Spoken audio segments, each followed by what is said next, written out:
Bendito seja Deus,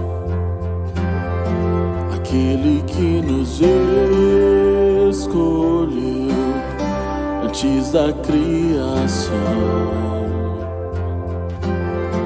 Já éramos seus, redenção em ti, por meio de seu sangue, sua vontade é o que faz tudo existir. E se teu amor está em mim, eu sei que estarei em ti. Glória a Jesus o Rei.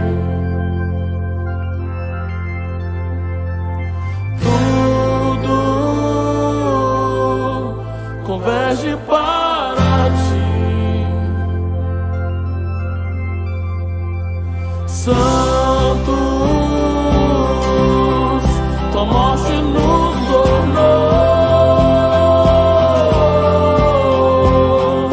graça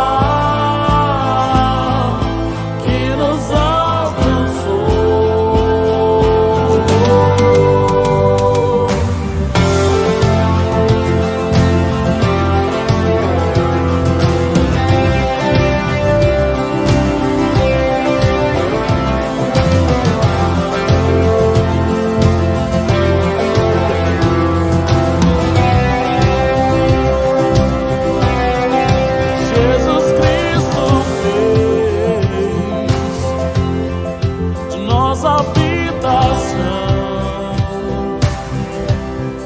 Limpou nossos pecados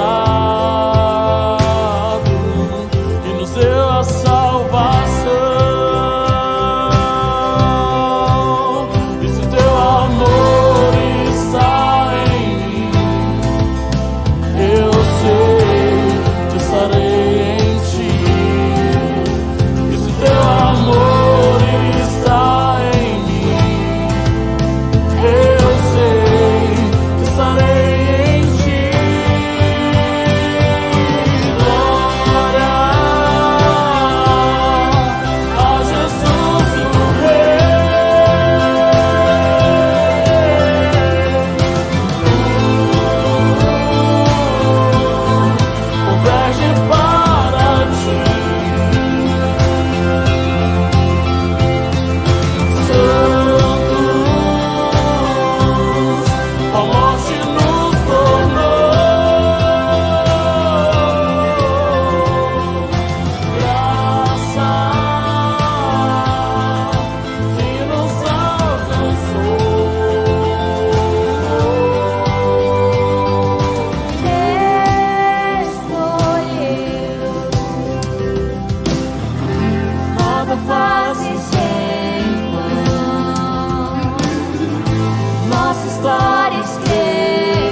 Nada fazes em vão, nossa história escreveu, tudo está em tuas mãos.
Bom dia, meus irmãos, sejam muito bem-vindos ao nosso culto online. Estamos muito alegres de ter você aqui com a gente, assistindo essa transmissão, fazendo parte do nosso culto. E eu gostaria de orar com você nesse momento. Pai, nós te agradecemos por esse dia, ó Pai, e eu quero te agradecer por cada irmão, por cada família, Senhor, por cada amigo que está nesse momento, ó Pai, prestando culto ao Senhor, ó Deus, assistindo essa transmissão, Pai. Em nome de Jesus eu te coloco a vida de cada um deles, ó Pai, que o Senhor possa abençoá-los, que o Senhor possa cuidar deles, ó Pai, e que em nome de Jesus, ó Pai, tudo que for feito aqui nessa celebração, ó Pai, possa falar ao coração, Senhor, dos meus irmãos. Em nome de Jesus que nós te oramos, Deus, pedindo que o Senhor, ó Pai, receba a nossa adoração, receba o nosso louvor. É por isso que nós te oramos nesse momento, em nome de Jesus. Amém. Meus irmãos, existe um trecho da palavra de Deus que sempre me chamou muita atenção. Eu gosto muito desse lance, às vezes, você tem uma coisa que está interligada com a outra, e eu não sei necessariamente se existe uma ligação entre esses textos, mas eu acho no mínimo curioso como algumas coisas acontecem. Quando nós lemos João 3,16, a gente lê o seguinte: porque Deus amou o mundo de tal maneira que deu seu único filho para que todo aquele que nele crê não morra, mas tenha a vida eterna. É um versículo muito conhecido, com certeza você já ouviu ele alguma vez, ou aprendeu, decorou ele quando era criança e assim por diante. E o que eu acho interessante é que quando a gente vai lá em 1 João 3,16, a gente lê um versículo muito interessante, porque ele fala o seguinte: sabemos que é o amor porque Jesus deu a sua vida por nós. Portanto, também devemos dar a nossa vida por nossos irmãos. Em João 3,16, nós vemos Cristo dando a vida dele por nós. Nós vemos o amor do Pai estampado naquele versículo. Em João 3,16. Lá em 1 João 3,16, a gente vê que, da mesma forma como Jesus deu a vida dele por nós, em forma de amor, nós devemos dar a nossa vida pelos nossos irmãos. Como eu disse, não existe uma ligação histórica ou numerológica, não sei, desses versículos. Mas eu acho interessante, e simplesmente entendendo esses versículos, a gente precisa entender. Quando Jesus ele morre por nós, ele nos salva, ele nos liga de novo com o Pai, nós provamos do próprio amor de Jesus Cristo através do sacrifício dele na cruz. Isso precisa ser um indicador, precisa ser um motor que nos gera amor, que nos faz sair do nosso lugar e ir até o nosso irmão e amá-lo assim como Jesus nos amou. Se o sacrifício de Jesus até hoje foi para você simplesmente um ato de amor por você e que isso não precisa gerar nada, talvez você esteja errado. A verdade é que, da mesma forma como Jesus deu a vida dele por nós, ele espera que eu e que você entreguemos a nossa vida pelo nosso irmão. Que nós nos doamos pelo nosso irmão. Que nós possamos realmente viver uma vida em que nós possamos olhar para o nosso irmão, sentir compaixão dele, sentir amor por ele, ajudá-lo nas suas fraquezas, ajudá-lo nas suas dúvidas, nos seus problemas. Isso precisa ser uma realidade nas nossas vidas. Vamos orar mais uma vez? Pai, em nome de Jesus, nós te agradecemos, Senhor, porque um dia o Senhor nos olhou com amor, mesmo nós sendo pecadores, Senhor. Em nome de Jesus, eu venho te pedir nesse instante que o Senhor gere em nós, ó Pai, um desejo de amar os nossos irmãos, assim como o Senhor um dia nos amou, ó Pai. Nós sabemos que talvez não precisamos, Senhor, dar a nossa vida de maneira como o Senhor deu, ó Pai. Mas tem a ver com amá-lo, Senhor, assim como o Senhor nos amou, ó Pai. E nós te pedimos, gera em nós esse amor, ó Deus. Gera em nós, Senhor, esse cuidado. Gera em nós, ó Pai, essa compaixão. Gera em nós esse olhar, ó Pai, de amor pelos nossos irmãos, ó Deus. Nós sabemos que nesse mundo, ó Pai, onde tantas pessoas têm sofrido, onde tantas pessoas, ó Pai, não têm conhecido o amor, nós te pedimos que o Senhor possa fazer morada em nossos corações de tal forma e de tal maneira, ó Pai, com tal intensidade, ó Pai, que nós não possamos ver outra saída que não seja amar uns aos outros. É por isso que nós oramos em nome de Jesus. Amém. Meus irmãos, nesse momento nós vamos ter a nossa celebração da ceia do Senhor e celebração da ceia, perdão. Nós vamos ter os nossos dízimos e ofertas e que você possa aproveitar esse momento para adorar o Senhor também com os seus dízimos e com as suas ofertas. Amém?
Olá, irmãos, que a graça e a paz do nosso Senhor e Salvador Jesus Cristo esteja com todos. Estamos aqui para expor a palavra do Senhor, para meditarmos juntos aí na Escritura Sagrada. E eu quero convidar você para abrir sua Bíblia comigo no livro de Gênesis, no capítulo de número 45. Nós vamos ler aí os 9 primeiros versículos desse capítulo.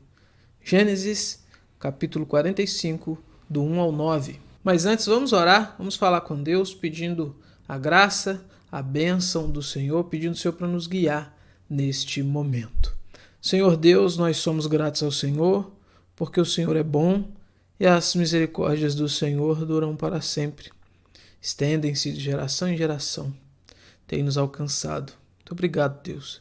Queremos pedir a bênção do Senhor por nós nesse momento em que vamos nos debruçar sobre a Tua Palavra para aprendermos mais de Ti, que o Senhor possa nos guiar nesse momento, que o Senhor possa nos conduzir, que o Teu Santo Espírito possa, por meio da Tua Palavra, falar conosco, nos instruir, nos exortar, nos consolar, assim como diz a Tua Palavra. Em nome de Jesus eu oro e agradeço. Amém. Gênesis capítulo 45, então, irmãos, versículo 1 ao 9. Vamos ao texto. Diz assim a palavra do Senhor. Então José, não se podendo conter diante de todos os que estavam com ele, bradou: Fazei sair a todos da minha presença. E ninguém ficou com ele quando José se deu a conhecer a seus irmãos. E levantou a voz em choro, de maneira que os egípcios o ouviam e também a casa de Faraó. E disse a seus irmãos: Eu sou José. Vive ainda meu pai? E seus irmãos não lhe puderam responder, porque ficaram atemorizados perante ele. Disse José a seus irmãos: Agora chegai-vos a mim. E chegaram-se. Então disse: Eu sou José, vosso irmão, a quem vendestes para o Egito. Agora, pois, não vos entristeçais, nem vos irriteis contra vós mesmos, por me haverdes vendido para aqui, porque para a conservação da vida Deus me enviou adiante de vós.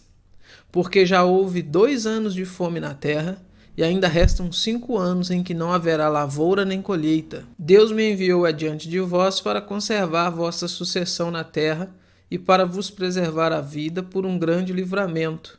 Assim não foste vós que me enviaste para cá, e sim Deus, que me pôs por pai de Faraó e senhor de toda a sua casa, e como governador em toda a terra do Egito. Apressai-vos, subi a meu pai e dizei-lhe: Assim manda dizer teu filho José: Deus me pôs por senhor em toda a terra do Egito. Desce a mim, não te demores. O livro de Gênesis faz parte daquilo que a gente conhece como Pentateuco, que são os 5 primeiros livros de Moisés. Correspondem a Gênesis, Êxodo, Levíticos, Números e Deuteronômios. O livro de Gênesis, especificamente falando, ele é o livro dos começos, é o livro das origens, né? A própria palavra Gênesis, ela dá essa ideia de começo, de origens. Ele é dividido aí em 2 partes, né? Então, do capítulo 1 até o capítulo 11, a gente tem a história primitiva, a história primeva, que vai relatar para a gente a criação do mundo, a criação do homem, a queda, todos os desdobramentos ali antes do dilúvio. E a segunda parte vai do capítulo 12 até o capítulo 50, que a gente conhece como sendo a história patriarcal. É onde a gente vai começar ali no capítulo 12 com a história de Abraão, e aí vem Isaac e Jacó, e uma grande parte do livro, que vai do 37 até o 50, orbitando, girando em torno ali da pessoa de José, que nesse sentido ali, dentre os filhos de Jacó, é considerado também um patriarca. Após a criação, então, descrita aí nos capítulos 1 e 2, nós temos no capítulo 3 o relato da queda, ou seja, o homem desobedece a Deus, vai contra a ordem que Deus havia dado ali no jardim para que não comesse da árvore do conhecimento do bem e do mal. O homem então come aquela árvore e cai sobre ele as punições que Deus coloca sobre o homem, sobre a mulher, sobre a serpente. Mas para a parte final ali do capítulo 3, nós temos então nessas sentenças que Deus está dando, né, uma promessa, uma punição em forma de promessa, que é o capítulo 15 de Gênesis, capítulo 3, aonde o Senhor, ao punir a serpente, que ali representa Satanás, representa o diabo, o inimigo de nossas almas, ele vai dizer que da semente da mulher vai nascer um que seria ferido no calcanhar pela serpente, mas pisaria a cabeça da serpente, fazendo um contraste entre um ferimento, simplesmente um ferimento da mordida no calcanhar, com um ferimento mortal, que é o esmagar a cabeça da serpente, prefigurando aí, mostrando a vitória que esse descendente da mulher teria sobre o diabo, sobre a serpente. Após alguns desdobramentos ali então, posteriores ao capítulo 3, nós somos inseridos então na história patriarcal.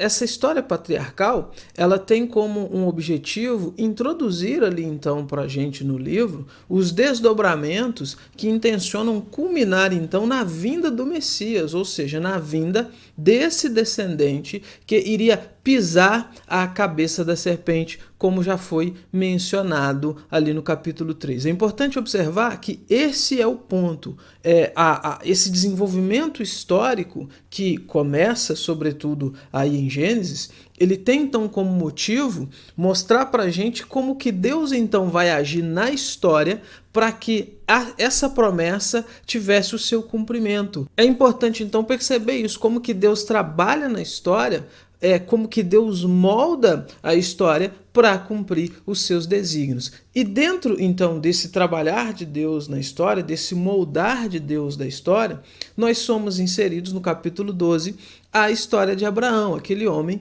que Deus chama lá da terra de Ur dos Caldeus, que Deus manda sair ali do seu povo, no meio da sua parentela, e que Deus guia rumo à terra de Canaã. Você conhece a história de Abraão? Abraão gera Isaac, após aí alguns desdobramentos históricos. Isaac gera Jacó, e Jacó então gera aí 12 filhos. Dentre esses 12 filhos de Jacó, 2 filhos dele vão se destacar aqui em Gênesis: Judá e José.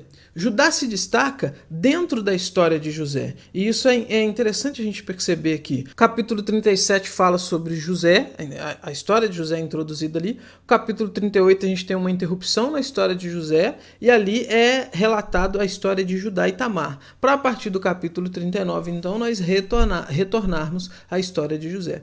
Aparentemente, essa interrupção no capítulo 38 é para fazer uma comparação entre as ações que José vai ter, que vão ser relatadas, com as ações que Judá teve. E o que é que nós temos então na história de José? A história de José é bem conhecida. José é um menino, filho de Raquel, que era uma das esposas de Jacó, uma esposa que ele amava muito. Então José é um filho muito amado dele.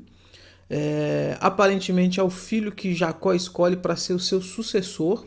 Ele vai meio que pular essa questão desse costume de ser o primogênito, e parece que ele quer colocar José como o seu sucessor, como chefe do clã ali. E José, ele começa a ter uns sonhos. Deus começa então a se comunicar com José por meio de sonhos, não no sentido como Deus vai se comunicar com Samuel falando, mas no sentido de mostrando coisas. Então ele tem um sonho onde ele vê 12 feixos de lenha, onde os feixos, 11 feixos, né, vão se dobrar diante do feixe dele. Ele vai ver ali 12 estrelas, mais o sol e a lua, e dessas 12 estrelas, 11 se prostram perante a estrela dele, assim como também o sol e a lua. E Jacó percebe ali o que ele está querendo dizer, né? Jacó até vai repreender: você está querendo dizer que os seus irmãos, eu e sua mãe, vamos nos prostrar, vamos nos render diante de você? Mas a gente vai ver pela Escritura Sagrada que esses sonhos é Deus que está dando. Isso vai levantar não somente a questão dos sonhos, mas todo o conjunto, o próprio tratamento que o pai tinha com ele, vai levantar então uma inveja por parte dos seus irmãos. E o texto sagrado mostra pra gente que os irmãos começam então a tentar bolar alguma estratégia, tentar achar alguma oportunidade para fazer algo contra José e até mesmo tentar matá-lo. A gente conhece a história, então a gente sabe que num determinado dia o seu pai Jacó envia José para ir dar uma olhada como é que os irmãos estavam apacentando as ovelhas num lugar, e quando os irmãos veem José vindo de longe, eles então vão tramar matá-lo. Por meio do apelo ali de um deles, eles resolvem então não matá-lo, mas sim vendê-lo para uma caravana de mercadores de escravos midianitas que estava passando por ali. José então é vendido como escravo, e esses mercadores eles vão levá-lo para o Egito. Chegando no Egito, ele é comprado por Potifar, que era um homem de um alto escalão ali no Egito.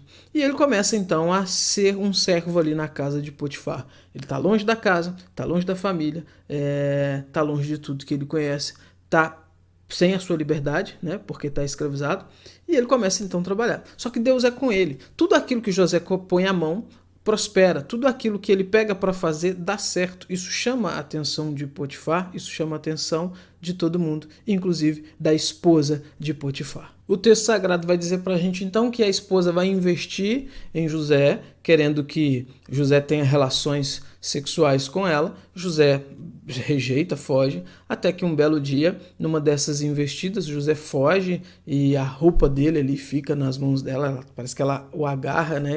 E ao fugir, as roupas ficam nas mãos dela. E ela então vai acusá-lo injustamente de tentar violentá-la.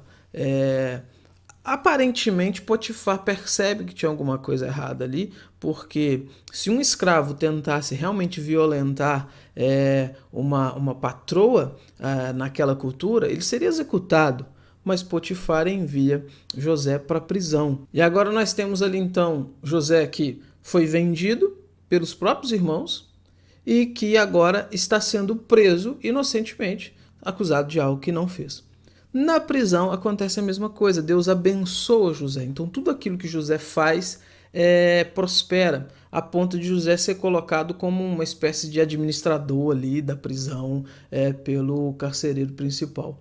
Ele vai ficar preso, o tempo passa, né? E aí a gente está falando, dentro desses acontecimentos, a gente tem o tempo passando, e não é pouco tempo. Ele vai ser colocado então junto com 2 funcionários do faraó, que estão presos também, o copeiro e o padeiro. E esses homens eles têm sonhos, os 2 têm sonhos muito semelhantes. E eles ficam ali perturbados por causa daquele sonho, mas José consegue interpretar esses sonhos desses homens. E as coisas acontecem exatamente igual José interpretou. Na interpretação de José, o copeiro ele seria retornado à corte, seria restabelecido no seu cargo, e o padeiro iria ser executado. E isso acontece. O tempo passa, esse copeiro então é restabelecido, passam mais alguns anos, o faraó tem um sonho, e ninguém ali no Egito consegue interpretar esse sonho de Faraó. E aí, no meio daquela questão, quem pode interpretar, quem não pode, o copeiro se lembra que quando estava preso, um hebreu que estava ali com ele na prisão havia interpretado o sonho dele, e a coisa havia acontecido exatamente como aquele hebreu havia interpretado. Ele comunica isso então a Faraó. José é levado perante Faraó e José consegue interpretar o sonho de Faraó. E a interpretação do sonho é que haveriam 7 anos de fome extrema em toda a região. E quando a gente fala toda a região, não é só no Egito, né, que está ali no norte da África. É toda a região ali do que é considerado hoje crescente fértil, pelo menos a parte mais ocidental, a parte mais oeste ali. E é isso que acontece, vem uma fome muito grande que vai então assolar a região de Canaã, aonde Jacó está vivendo, pensando que o seu filho José foi morto e que um animal feroz ali o matou e o devorou, que é a história que os irmãos de José vão contar para o pai quando voltam, né? Essa fome atinge então a região de Canaã, e eles descobrem que no Egito tem comida porque tem alguém administrando ali. José, ao interpretar o sonho de Faraó, ele se torna também o administrador dessa logística para que essa fome então não assolasse, não exterminasse todo mundo. E os irmãos dele, junto com a família lá em Canaã, ficam sabendo que no Egito tem comida. Jacó envia os seus filhos para lá para que eles pudessem então comprar comida, e quando eles chegam no Egito, quem está lá governando, administrando tudo isso é José, aquele irmão que eles haviam vendido. Eles não reconhecem José, eles não reconhecem, passaram-se muitos anos, eles não fazem ideia do que aconteceu com José, não fazem ideia de para onde aqueles mercadores midianitas haviam vendido José, mas José está ali e José os reconhece. E é interessante porque José reconhece os seus irmãos, mas ele não se revela a eles logo de início, ele espera um pouco para se revelar, até que a gente chega então nesse ponto do texto que nós lemos aqui, que é exatamente então o momento em que José se revela aos seus irmãos. Eu quis trazer esse resumão dessa história para a gente chegar num ponto que eu acho fundamental no relato de José. E aí vocês vão entender o que a história de José tem a ver com aquela introdução que eu fiz falando de queda, falando de Deus prometer o descendente que nasceria da mulher e tal. É muito comum as pessoas interpretarem a história de José com uma aplicação muito individualista e muito pessoal. Então você vai ver diversas pessoas lendo esse relato de José e trazendo essa interpretação para si e pensando assim, então, eu sou, então, uma interpretação bem alegórica, né? Eu represento, então, José, as pessoas estão ao meu redor são esses invejosos que têm inveja de mim e que estão, então, preparados a me fazer o mal a qualquer momento, mas assim Deus vai me fazer governar, Deus vai me fazer reinar e Deus vai me colocar acima delas. Uma linguagem bem triunfalista e bem antibíblica, para ser bem sincero, porque não é nada disso que a história quer nos contar. Uma regra básica de interpretação é a gente interpretar e entender aquilo que o autor tinha em mente quando o autor conta a história, quando o autor faz o seu relato. Então a pergunta que a gente tem que fazer é, quando Moisés escreve essa história, quando Moisés registra esse acontecimento, Moisés tem em mente então mostrar para pessoas e dizer para pessoas assim, olha, você vai governar, você vai vencer, você vai crescer na vida. É óbvio que não. Sou até assim bem insano esse tipo de coisa. Mas enfim, muita gente traz isso também porque isso lhes é ensinado dessa maneira, né? Mas pensando na Bíblia como um todo e pensando na Bíblia, nessa estrutura que a Bíblia é escrita, numa estrutura de mostrar pra gente, então, criação, queda e redenção, porque se você for pegar bem, a espinha dorsal da Escritura é isso. É falar sobre a criação, a queda e a redenção, que vai desdobrar, então, aí na glorificação, na consumação de todas as coisas, que é um conserto, né? Um conserto no sentido de consertar, de arrumar aquilo que a queda desfigurou lá no começo. Então, a história de José, o que acontece com José é um desdobramento dentro dessa história maior, que é muito maior do que ele. Que é muito maior do que ele individual, como indivíduo, como pessoa. O que está acontecendo com José é explicado no próprio texto. O próprio texto, então, nos mostra como nós devemos interpretar. Então, observe comigo o capítulo 45, que a gente leu, o versículo 5. Versículo 5, palavras de José. Ele diz o seguinte para os seus irmãos, assim que ele se revela a eles. Agora, pois, não vos entristeçais, nem vos irriteis contra vós mesmos, por me haverdes vendido para aqui, porque para a conservação da vida, veja bem, Deus me enviou adiante de vós. O que José está dizendo? José está dizendo, Deus me enviou. O que aconteceu comigo foi Deus me enviando para cá. Versículo 7, ele repete a mesma coisa, olha o que ele diz no versículo 7. Deus me enviou adiante de vós para conservar vossa sucessão na terra, para vos preservar a vida por um grande livramento. Versículo 8. Assim não foste vós que me enviastes para cá, e sim Deus que me pôs por pai de Faraó e senhor de toda a sua casa. Versículo 9. Apressai-vos, subi a meu pai e dizei-lhe, assim manda dizer teu filho, Deus me pôs por senhor em toda a terra do Egito. Então, perceba que a compreensão que José tem de tudo isso que aconteceu com ele é que Deus está fazendo algo muito maior do que ele ser invejado pelos irmãos, ele ser vendido pelos irmãos, ele ser acusado injustamente e ser lançado na prisão. Deus está preservando vidas. E é interessante porque se Deus promete lá no Gênesis 3, após a queda, que vai nascer que vai resolver esse problema, esmagando a cabeça da serpente, anulando o poder da morte que estava nas mãos do diabo, como o apóstolo Paulo vai dizer, acabando com essa celeuma que é criada entre o ser humano e o próprio Deus por causa do pecado. E a pessoa que vai fazer isso é um descendente da mulher. Você vai ver que Deus vai prometer para Abraão que por meio de Abraão todas as famílias da terra serão benditas. Ou seja, essa salvação, então, que vem lá prometida em Gênesis 3, ela vai passar por Abraão. E passando por Abraão, passa por Isaac, passa por Jacó, e precisa passar, então, por esses filhos de Jacó, que vão ser, então, a nação de Israel, que de Judá, que um dos filhos de Jacó, vai vir o nosso Salvador. Então, a história de José é uma história de preservação de vidas para que a salvação da humanidade se concretizasse.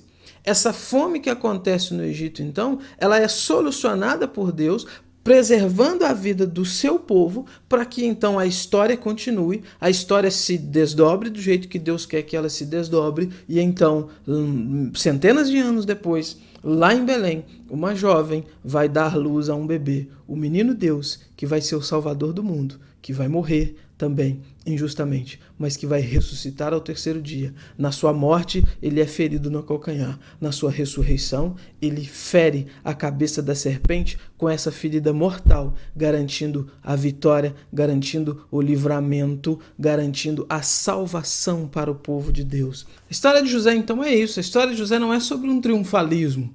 A história de José não é sobre você vencer a qualquer custo. A história de José não é sobre você reinar, governar. Não. A história de José é sobre Deus preservando o seu povo para que a salvação viesse, para que a salvação me alcançasse, para que a salvação alcançasse você. E o que a gente aprende então com isso? Olha, irmãos, em primeiro lugar, a gente aprende que Jesus foi enviado para nos salvar. E Deus então trabalha dentro da história para que essa promessa que foi feita lá em Gênesis 3,15, ela se cumprisse por meio da história. Deus intervém, Deus age na história, Deus está próximo. Essa história também nos ensina que Deus conhece todas as coisas. Assim como aquela fome não pegou Deus de surpresa, nada que acontece na nossa vida hoje não pega Deus de surpresa. E a nossa vida, então, ela faz parte, ela está incluída num plano, num projeto muito maior do que nós mesmos, inclusive. A gente aprende também com a história de José que nada foge ao controle de Deus, nada foge, tudo está sob o domínio de suas mãos. E a gente aprende também que nesse momento difícil que nós estamos vivendo, momento de pandemia, por mais difícil que esteja a situação, Deus está no controle, as mãos de Deus estão sobre essa situação. E nós somos parte desse plano, nós somos parte desse objetivo maior de Deus. Isso é consolador para nós, isso nos conforta muito, que por mais difícil que esteja a situação, nós estamos no lugar mais seguro que poderíamos estar, que é nas mãos do Senhor. E como diz a palavra de Deus, todas as coisas cooperam para o bem daqueles que amam a Deus. E essas coisas, então, por mais difícil, estão cooperando. E José tinha certeza, então, lá no final, lá no capítulo 50, que tudo aquilo estava nas mãos de Deus, que Deus estava guiando a história, Deus estava conduzindo a história para algo maior. O algo maior na vida de José era a preservação do povo para a vinda de Cristo, para a salvação de toda a humanidade, que alcançou a todos nós, nos alcança até hoje, alcança a nossa família. Que Deus abençoe sua vida. Vamos orar? Senhor, nós somos gratos ao Senhor pela Tua palavra que fala conosco, pela Tua palavra que nos exorta. Muito obrigado, Deus. Muito obrigado, Senhor. Que o Senhor, Pai, possa aplicar essa palavra ao nosso coração. Que nós venhamos entender, Deus, que o Senhor age na história e que por mais que as circunstâncias imediatas e individuais ali das nossas vidas possa ser difícil, o Senhor, de uma certa forma, está usando isso para algo maior, algo que não entendemos. Principalmente, Deus, que o Senhor venha consolar o nosso coração nesse momento que temos vivido, para entendermos, Pai, que esse momento, por mais difícil que esteja sendo, por mais que vidas estão se perdendo, por mais que doloroso que esteja sendo, o Senhor está no controle disso. O Senhor tem os seus planos, os seus objetivos com isso. Nos ensine, Deus, a entender isso. Nos ensine, Deus, a consolar o nosso coração nas verdades da Tua palavra, mesmo em meio a esse momento. Guarda o nosso coração, guarda a nossa vida, de todos os nossos familiares, de toda a nossa igreja. Em nome de Jesus eu oro, eu agradeço. Amém e amém. Até mais, irmãos. Deus abençoe.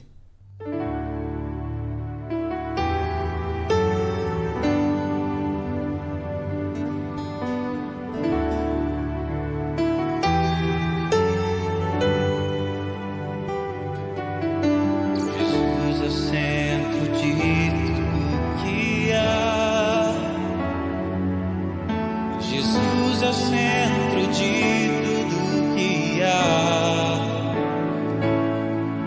o início e o fim, desde a eternidade, tudo é sobre Jesus. Jesus é o centro de tudo que há. Jesus é o centro de tudo que há, o início e o fim, desde a eternidade, tudo é sobre Jesus.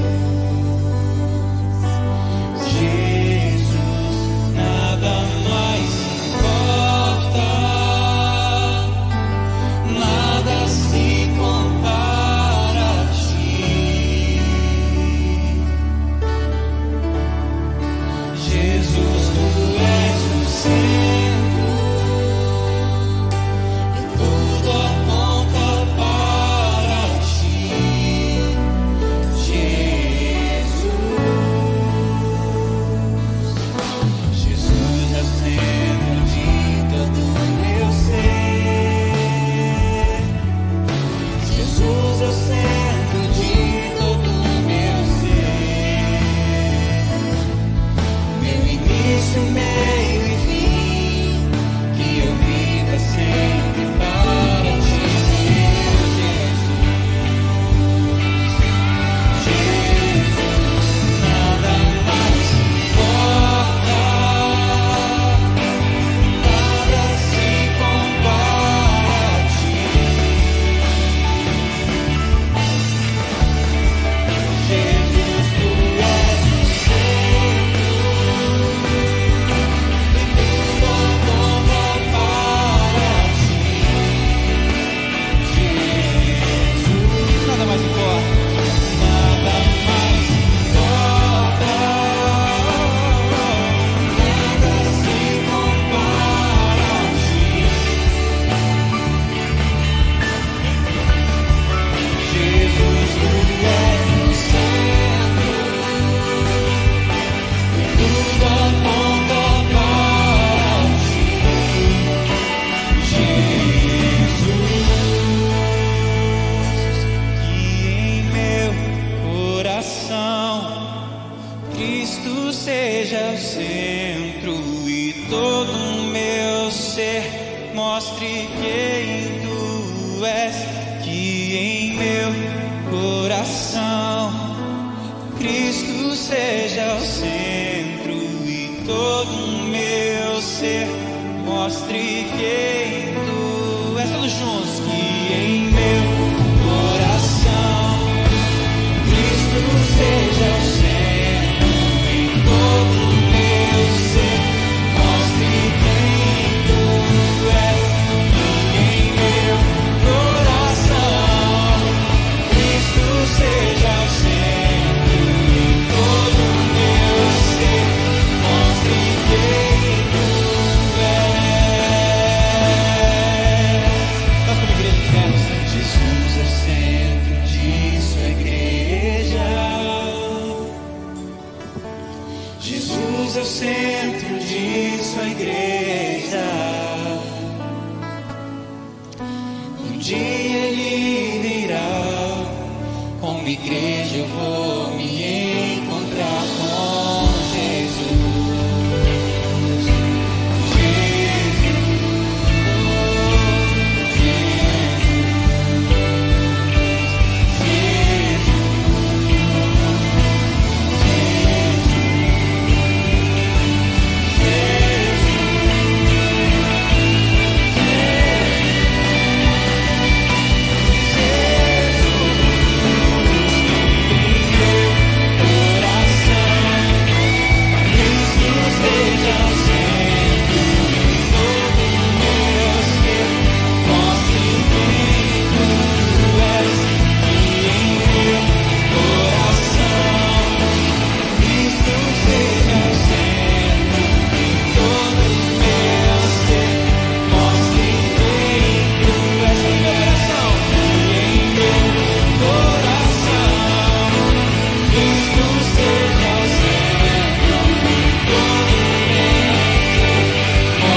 Que Deus possa ter falado ao seu coração neste dia. E eu quero te agradecer por ter estado até esse momento aqui conosco. Nós vamos ter a nossa EBD daqui a pouco, mas que de verdade o Senhor esteja falando com você durante todo esse dia, que você possa refletir sobre as músicas que foram cantadas, sobre a pregação do que o pastor Willy nos trouxe e que você possa ser muito abençoado durante essa semana. Amém? Vamos orar? Pai, em nome de Jesus, nós te agradecemos por esse dia, Senhor. Te agradecemos pelo teu infinito amor, Senhor, pelo teu cuidado pelas nossas vidas, Senhor. Te agradecemos pelo teu infinito amor. Pai, em nome de Jesus, eu te peço que o Senhor possa continuar nos guardando, Senhor, cuidando de cada um de nós, ó Pai, cuidando dos nossos irmãos, ó Pai, daqueles que estão acamados, daqueles que estão doentes, ó Pai. Senhor, que o Senhor possa proteger a nossa igreja, Senhor, de qualquer coisa ruim, ó Pai, que possa vir a acontecer, ó Pai. Que o Senhor possa abençoar os nossos irmãos, dando saúde, Senhor, dando vitalidade a cada dia, Pai. Em nome de Jesus, continua nos mantendo unidos, ó Pai, mesmo em meio a essa distância, Pai. Que em nome de Jesus, o Senhor possa nos abençoar, Senhor, os novos passos, Senhor, que a nossa igreja irá dar, ó Pai. E que em nome de Jesus, o Senhor possa nos dar direção, Senhor, dar direção à liderança da tua igreja, Pai, ao nosso pastor, ó Pai, para que tudo aquilo que for feito, ó Pai, seja para a tua honra e para a tua glória, Pai. É por isso que nós choramos em nome de Jesus. Amém.